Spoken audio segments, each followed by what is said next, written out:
ಶ್ರೀ ಗುರುಭ್ಯೋ ನಮಃ ಹರಿ ಓಂ. ಶ್ರೀಯಪ್ಪತ್ತೇ ನಿತ್ಯಾಗಣಿತ ಗುಣಮಾಣಿಕ್ಯ ವಿಶದ ಪ್ರಭಾ ಜಾಲೋಲ್ಲಾಸೋಪಹತ ಸಕಲಾಬದ್ಧತಮಸೆ ಜಗಜ್ಜನ್ಮಸ್ತೇಮ ಪ್ರಳಯ ರಚನಾ ಶೀಲ ವಪುಷೇ ನಮೋ ಶೇಷಾನ್ನಾಯ ಸ್ಮೃತಿ ಹೃದಯ ದೀಪ್ತಾಯ ಹರೈ. ಶ್ರೀಪಾದರಾಜರ ಆರಾಧನಾ ಮಹೋತ್ಸವದ ಸಂದರ್ಭದಲ್ಲಿ ಅನೇಕ ವಿದ್ವಾಂಸರು, ಪೀಠಾಧಿಪತಿಗಳು ಎಲ್ಲರೂ ಕೂಡ ವಿಶೇಷವಾಗಿ ಆ ಪರಮಾತ್ಮನ ಗುಣಪೂರ್ಣತ್ವವನ್ನು, ನಿರ್ದೋಷತ್ವವನ್ನು ಸಮರ್ಥನೆ ಮಾಡಿಸಿಕೊಟ್ಟಿದ್ದಾರೆ. ಅದೇ ರೀತಿ ಮೊದಲಿಗೆ ತಿಳಿಸಿದ ಹಾಗೆ ಸಮನ್ವಯಾಧ್ಯಾಯ, ಅವಿರೋಧಾಧ್ಯಾಯ, ಸಾಧನಾಧ್ಯಾಯ ಮತ್ತು ಫಲಾಧ್ಯಾಯ ಎಂಬುದಾಗಿ 4 ಅಧ್ಯಾಯಗಳು ಕೂಡ ಪರಮಾತ್ಮನ ನಿರ್ದೋಷತ್ವವನ್ನು, ಗುಣಪೂರ್ಣತ್ವವನ್ನೇ ತೋರಿಸ್ಕೊಳ್ತಾ ಇದೆ. ಅದರಲ್ಲಿ ಕೊನೆಯದ ಅಧ್ಯಾಯ ಆಗಿರತಕ್ಕಂತಹ ಫಲಾಧ್ಯಾಯದಲ್ಲಿ ನಿರೂಪಣೆಯನ್ನು ಮಾಡ್ತಾ ಇದ್ದಾರೆ. ಮೊದಲನೇ ಸೂತ್ರವನ್ನು ಓಂ ಆವರ್ತಿ ಅಸಕೃತ ಉಪದೇಶಾತ್ ಓಂ ಎಂಬುದಾಗಿ ಸೂತ್ರವನ್ನು ತಿಳಿಸಿಕೊಡ್ತಾ ಇದ್ದಾರೆ. ಆವರ್ತಿ ಅಸಕೃತ ಉಪದೇಶಾತ್ ಓಂ ಎಂಬ ಸೂತ್ರದಿಂದ ಆವರ್ತಿ ಅಂತ ಹೇಳಿದರೆ ಶ್ರವಣ ಮನನ ನಿಧಿಧ್ಯಾಸನಗಳನ್ನು ಮೇಲಿಂದ ಮೇಲೆ ಮಾಡ್ತಾ ಇರಬೇಕು ಎಂಬುದನ್ನು ತಿಳಿಸಿಕೊಡ್ತಾ ಇದ್ದಾರೆ.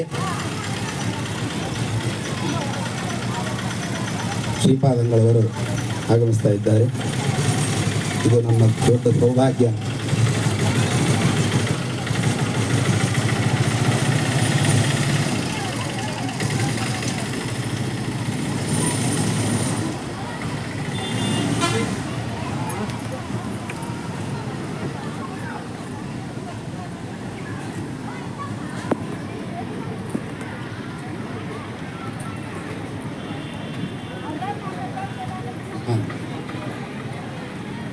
ಈ ಒಂದು ಫಲಾಧ್ಯಾಯದಲ್ಲೂ ಕೂಡ 4 ವಿಭಾಗವನ್ನು ತಿಳಿಸಿಕೊಟ್ಟಿದ್ದಾರೆ.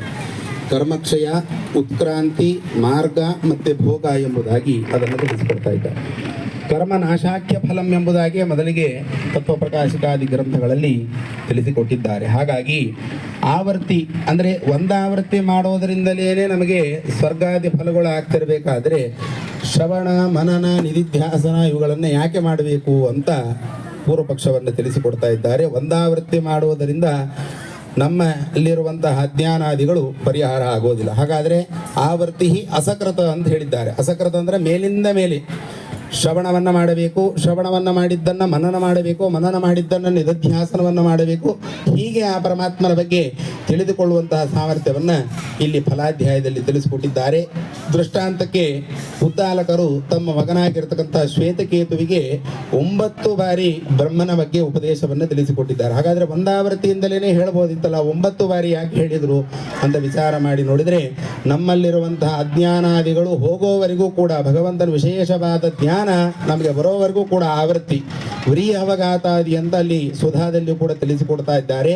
ಭಕ್ತವನ್ನ ನಾವು ಎಷ್ಟು ಬಾರಿ ಕೊಟ್ಟುತ್ತೇವೋ ಅಷ್ಟು ನಮಗೆ ಒಳ್ಳೆಯ ಅಕ್ಕಿ ಯಾವ ರೀತಿಯಾಗಿ ಬರ್ತದೋ ಹಾಗೆ ಆ ಭಗವಂತನ ವಿಷಯಕವಾದ ಜ್ಞಾನವನ್ನು, ಶಾಸ್ತ್ರವನ್ನು ಶ್ರೀಮದಾಚಾರ್ಯ ರಚನೆ ಮಾಡಿಕೊಟ್ಟಿರ್ತಕ್ಕಂಥ ಗ್ರಂಥಗಳ ಅಧ್ಯಯನದಿಂದಲೇ, ಆ ಶಾಸ್ತ್ರ ಅಧ್ಯಯನ ಮಾಡೋದರಿಂದಲೇ ನಮಗೆ ಆವೃತ್ತಿ ಮೇಲಿಂದ ಮೇಲೆ ಮಾಡುವುದರಿಂದ ಆ ಪರಮಾತ್ಮನ ವಿಶೇಷವಾದಂತಹ ಜ್ಞಾನ, ಆ ಜ್ಞಾನ ಬಂದಿರತಕ್ಕಂಥದ್ರಿಂದ ಭಗವಂತನ ಪ್ರಸಾದ, ಆ ಭಗವಂತನ ಜ್ಞಾನದಿಂದ ಬಂದಿರತಕ್ಕಂಥ ಪ್ರಸಾದದಿಂದ ಏನು ನಮಗೆ ಅತ್ಯರ್ಥ ಪ್ರಸಾದದಿಂದ ಮೋಕ್ಷ ಬರ್ತದೋ ಅದು ನಿಜವಾಗಿರತಕ್ಕಂತಹ ಮೋಕ್ಷ. ಅದು ಆಯಿತು ಅಂತ ಹೇಳಿದ್ರೆ ಮತ್ತೆ ನಚ ಪುನರಾವರ್ತದೆ, ಮತ್ತೆ ಈ ಭೂಮಿಗೆ ಸಂಸಾರಕ್ಕೆ ಬಂದು ಜೀವ ಬೀಳೋದಿಲ್ಲ ಎಂಬ ವಿಚಾರವನ್ನು ಆವೃತ್ತಿ ಅಧಿಕರಣದಲ್ಲಿ ಅದನ್ನು ಫಲಾಧ್ಯಾಯದಲ್ಲಿ ನಿರೂಪಣೆಯನ್ನು ಮಾಡಿಕೊಡ್ತಾ ಇದ್ದಾರೆ.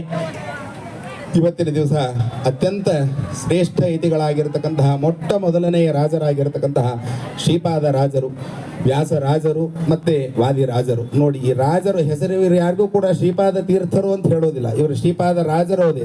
ಯಾಕಂದರೆ ದಾಸರು ಹೇಳಿದ ಹಾಗೆ ಮುತ್ತಿನ ಕುಂಡಲ, ಮೇಲ್ತೂರಾಯಿ ಇತ್ಯಾದಿಗಳನ್ನು ಆಭರಣಗಳಿಂದ ಅಲಂಕೃತರಾಗಿರ್ತಕ್ಕಂತಹ ಶ್ರೀಪಾದರಾಜರ ಆರಾಧನಾ ಮಹೋತ್ಸವ. ಕೇವಲ ಶ್ರೀಪಾದರಾಜರು ಅಷ್ಟೇ ಅಲ್ಲ, ಇವತ್ತಿನ ದಿವಸ ಸತ್ಯಾಭಿನವ ತೀರ್ಥರ ಆರಾಧನಾ ಮಹೋತ್ಸವಗಳ ನಾಚರ ಕೊಯ್ಲಲ್ಲಿ ಅವರ ಆರಾಧನಾ ಮಹೋತ್ಸವ. ಇದೆಲ್ಲ ಆರಾಧನೆಗಳು ಒಂದು ಕಡೆ ಆದರೆ, ಹಾಗಾದರೆ ಸ್ತ್ರೀಯರಿಗೆ ಏನು ಅಂತ ವಿಚಾರ ಮಾಡಿ ನೋಡಿದರೆ ಸ್ತ್ರೀಯರಿಗೂ ಕೂಡ ಇವತ್ತಿನ ದಿವಸ ಅತ್ಯಂತ ಶ್ರೇಷ್ಠವಾಗಿರ್ತಕ್ಕಂಥ ವಟ ಸಾವಿತ್ರಿ ವೃತ್ತ. ನೋಡಿ, ನಮಗೆ ಯಾವುದೇ ರೀತಿಯಾಗಿರ್ತಕ್ಕಂಥ ವೈಧವ್ಯವನ್ನು ಬಾರದು ಎನ್ನುವುದಕ್ಕೋಸ್ಕರವಾಗಿ ಆ ದೇವಿ ಉಪಾಸನೆಯನ್ನು ಮಾಡುವುದರಿಂದ ವಟ ಸಾವಿತ್ರಿ ವ್ರತ ಅದು ಕೂಡ ಇವತ್ತಿನ ದಿವಸ ವಿಶೇಷವಾಗಿರತಕ್ಕಂಥದ್ದು. ಇಂತಹ ಒಂದು ಸಂಗಮದಲ್ಲಿ ಆ ಶ್ರೀಪಾದರಾಜರು ನೋಡಿ, ಇವತ್ತಿನ ದಿವಸ ಶ್ರೀಪಾದರಾಜರ ಒಂದು ವೈಭವ ವ್ಯಾಸರಾಜರಂತಹ ಗುರುಸಾರ್ವಭೌಮರನ್ನ ಜಗತ್ತಿಗೆ ಕೊಟ್ಟಿರತಕ್ಕಂತಹದ್ದು ಎಲ್ಲರಿಗೂ ಗೊತ್ತಿರತಕ್ಕಂತಹದ್ದು. 12 ವರ್ಷ ತಿರುಪತಿ ತಿಮ್ಮಪ್ಪನ ಸೇವೆ ವಾಸ್ತವಿಕವಾಗಿ ಬಂದಿರತಕ್ಕಂಥದ್ದು ಶ್ರೀಪಾದರಾಜರಿಗೆ. ಶ್ರೀಪಾದರಾಜರು ನಾನು ಪ್ರಪಂಚ ಪರ್ಯಟನೆಯನ್ನ ಮಾಡಬೇಕು, ದೇಶದುದ್ದಕ್ಕೂ ಮಧ್ವ ಸಿದ್ಧಾಂತವನ್ನ ಪ್ರಚಾರ ಮಾಡಬೇಕು, ಮತಗಳನ್ನು ನಿರಾಕರಣೆ ಮಾಡಬೇಕು ಎಂಬುದಕ್ಕೋಸ್ಕರವಾಗಿ ಶಿಷ್ಯ ಉದ್ಧಾರ ಆಗಲಿ ಅನ್ನೋದಕ್ಕೋಸ್ಕರವಾಗಿ ಶಿಷ್ಯ ವಾತ್ಸಲ್ಯವನ್ನ ತೋರಿಸುವುದಕ್ಕೋಸ್ಕರವಾಗಿ ಏನು ಮಾಡಿದ್ದಾರೆ ಅಂತ ಹೇಳಿದ್ರೆ 12 ವರ್ಷಗಳ ಕಾಲ ವ್ಯಾಸರಾಜ ಗುರುಸಾರ್ವಭೌಮರಿಗೆ ಆ ತಿರುಪತಿಯ ತಿಮ್ಮಪ್ಪನ ದರ್ಶನ ಸಿಕ್ಕದ್ದನ್ನೇ ನಾವು ಇನ್ನೊಬ್ಬರಿಗೆ ಕೊಡೋದಿಲ್ಲ. ನಮ್ಮ ಟಿಕೆಟ್ ಅನ್ನೇ ಇನ್ನೊಬ್ಬರಿಗೆ ಕೊಡೋದಿಲ್ಲ ನಾವು ಇವತ್ತಿನ ದಿವಸ. ಅಂಥದ್ರಲ್ಲಿ ಶ್ರೀಪಾದರಾಜರು ತಮ್ಮ ಶಿಷ್ಯರಾಗಿರ್ತಕ್ಕಂಥ ವ್ಯಾಸರಾಜ ಗುರುಸಾರ್ವಭೌಮರಿಗೆ 12 ವರ್ಷ ಆ ತಿರುಪತಿ ತಿಮ್ಮಪ್ಪನ ಸೇವೆಯನ್ನು ಮಾಡುವಂತಹ ಒಂದು ದೊಡ್ಡ ಸೌಭಾಗ್ಯವನ್ನ ಕರುಣಿಸಿಕೊಟ್ಟಿದ್ದಾರೆ. ಅಂತಹ ಮಹಾನುಭಾವರ ಶ್ರೀಪಾದರಾಜರ ಆರಾಧನಾ ಮಹೋತ್ಸವದಲ್ಲಿ ಒಂದೆರಡು ಆ ಫಲಾಧ್ಯಾಯದ ಬಗ್ಗೆ ಏನೋ ಒಂದೆರಡು ನಮ್ಮ ಗುರುಗಳು ಏನು ನಮಗೆ ಅಧ್ಯಯನವನ್ನು ಮಾಡಿಸಿದ್ದಾರೋ ಅದಕ್ಕೋಸ್ಕರವಾಗಿ ಗುರುಗಳು ಏನಾದರೂ ದೋಷಗಳಿದ್ರೆ ಅದು ನನ್ನದು, ಏನಾದರೂ ಗುಣಗಳಿದ್ರೆ ಅದು ನಮ್ಮ ತಂದೆ ತಾಯಿಗಳ ಅನುಗ್ರಹ ಮತ್ತು ಗುರುಗಳ ಉಪದೇಶ ಎಂಬುದಾಗಿ ಪ್ರಾರ್ಥನೆಯನ್ನು ಮಾಡ್ತಾ ಅವಕಾಶ ಮಾಡಿಕೊಟ್ಟಂತಹ ಪರಮ ಪೂಜ್ಯ ಸುಜಯ ನಿಧಿ ಶ್ರೀಪಾದಂಗಳವರು. ಸುಜಯ ನಿಧಿ ಸು ಅಂತಂದ್ರೆ ಶ್ರೀಮದ್ ಆನಂದ ತೀರ್ಥ ಭಗವತ್ಪಾದಾಚಾರ್ಯ, ಜ ಅಂತಂದ್ರೆ ಜಯ ಅಂತಂದ್ರೆ ಶ್ರೀಮದ್ ಜಯತೀರ್ಥ ಗುರು ಸಾರ್ಮ. ಆ ಎರಡರ ಸನ್ನಿಧಾನವೂ ಕೂಡ ಶ್ರೀಪಾದರಾಜರಲ್ಲಿ ವಿಶೇಷವಾಗಿ ಇದ್ದುದರಿಂದ ಆ ಸುಜಯ ನಿಧಿ ತೀರ್ಥ ಶ್ರೀಪಾದಂಗಳವರು ಪೀಠಾಧಿಪತಿಗಳು ವಿಶೇಷವಾಗಿ ಪ್ರತಿ ವರ್ಷವೂ ಕೂಡ ಚಂದ ವಿಜೃಂಭಣೆಯಿಂದ ಶಾಸ್ತ್ರಗಳ ಅನುವಾದ, ಈ ವರ್ಷವಂತೂ ಕೂಡ ಎಲ್ಲರಿಗೂ ಕೂಡ ಮುಕ್ತವಾಗಿ ಅನುವಾದಕ್ಕೆ ಅವಕಾಶವನ್ನು ಕೊಟ್ಟಿದ್ದಾರೆ. ಅಂತಹ ಶ್ರೀಪಾದಂಗಳವರ ಚರಣಾರವಿಂದಗಳಲ್ಲಿ ಶ್ರೇಷ್ಠಾಷ್ಟಾಂಗ ಪ್ರಣಾಮಗಳನ್ನು ಸಲ್ಲಿಸ್ತಾ ಅವಕಾಶ ಮಾಡಿಕೊಟ್ಟಂತಹ ಗುರುಗಳಿಗೂ ಮತ್ತು ಆಚಾರ್ಯರಿಗೂ ಅನಂತಾನಂತ ಕೃತಜ್ಞತೆಗಳನ್ನು ಸಲ್ಲಿಸ್ತಾ ಹರೇ ನಮಃ. ಶ್ರೀಕೃಷ್ಣ ಅರ್ಪಣಮಸ್ತು, ಮಧ್ವೇಶ ಅರ್ಪಣಮಸ್ತು. ಸುಮುಖಾಚಾರ್ಯ